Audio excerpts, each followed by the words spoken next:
तेजस्वी प्रसाद यादव को पप्पू यादव 5,40,000 वोटों से हराते हैं और ये सुनकर आप ये बिल्कुल मत समझिएगा कि हम पागल हो गए हैं। ऐसा भी मत समझिएगा कि मेरा दिमाग खराब हो गया है। और ऐसा हम क्यों कह रहे हैं ये अब हम बता रहे हैं।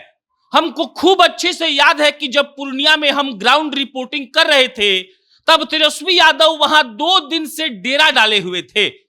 तेजस्वी यादव ने मंच से यह तक कह दिया था कि अगर बीमा भारती को वोट नहीं देना है तब आप लोग एनडीए को दे दीजिएगा, लेकिन पप्पू यादव को बिल्कुल मत दीजिएगा।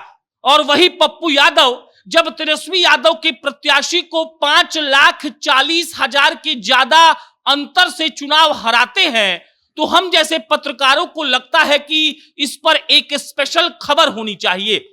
बड़ा आसान है ये कह देना कि पप्पू यादव ने जदयू के संतोष कुशवाहा को हराया है। बड़ा आसान है ये कह देना कि पप्पू यादव ने जदयू के संतोष कुशवाहा को 23,000 वोटों से हराया है। लेकिन जो बात मुश्किल है और जिस बात पर चर्चा पॉलिटिकल गैलरीज में होनी चाहिए वो ये है कि पप्पू यादव ने तेजस्वी यादव के उस प्रत्याशी को 5,40,000 से ज्यादा मतों से हराया है जिस प्रत्याशी के लिए तेजस्वी यादव वहां पर अपना घर बना लिए थे और तेजस्वी यादव के विधायक वहां के एक रिजॉर्ट में अपना घर समझकर रहने लगे थे। पूरी कहानी आपको बताएंगे, लेकिन उससे पहले नमस्कार स्वीकार करिएगा। मेरा नाम प्रशांत राय है और आप जनता जंक्शन देख रहे हैं। ये वीडियो रोडवेज ऐप के द्वारा प्रायोजित है।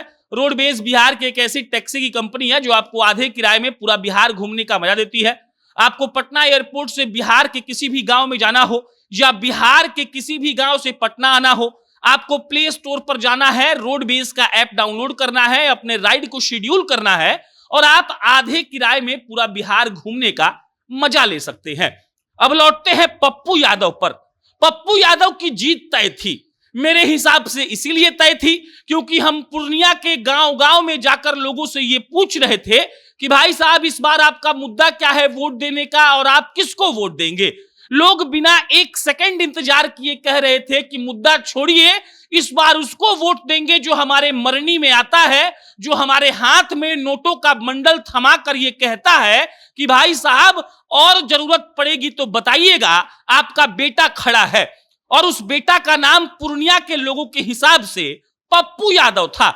हमने अपने विश्लेषण में आपको बताया था कि तेजस्वी यादव की प्रत्याशी को वोट नहीं मिलेगा और तेजस्वी यादव की प्रत्याशी बीमा भारती का जमानत तक जब्त हो गया।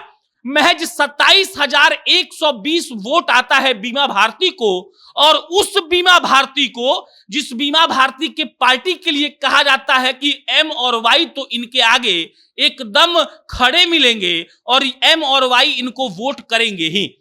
लेकिन पूर्णिया में ना एम ने आरजेडी को वोट दिया ना वाई ने आरजेडी को वोट दिया और सबने मिलकर एक निर्दलीय प्रत्याशी को चुना, जिस निर्दलीय प्रत्याशी को हराने के लिए बिहार का सबसे मजबूत परिवार अपने एक पैर पर खड़ा था। पप्पू यादव जदयू के संतोष कुशवाहा से जीतते हैं 23,000 वोट से। जदयू के संतोष कुशवाहा को मिलता है 5 लाख कुछ वोट और पप्पू यादव को उससे 23,000 ज्यादा मिलता है। संतोष कुशवाहा 2 बार से सांसद थे, वो हार गए। लेकिन मेरे हिसाब से चर्चा होनी चाहिए बीमा भारती की। वो बीमा भारती जो जदयू को छोड़कर आरजेडी में जाती हैं, रातों रात टिकट पा जाती हैं और पप्पू यादव को आरजेडी वाले टिकट नहीं देते हैं। आप कह लीजिए कि लालू तेजस्वी उनको टिकट नहीं देते हैं।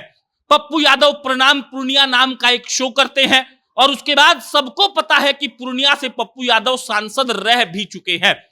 जब रिजल्ट आता है तो सारे लोग हतप्रभ और बीमा भारती का जमानत तक जब्त हो जाता है। तेजस्वी यादव के मुंह पर यह करारा तमाचा है पप्पू यादव का, उनके समर्थकों का और एक निर्दलीय प्रत्याशी का जिसने काम करके एक लोकसभा क्षेत्र को अपने नाम कर लिया।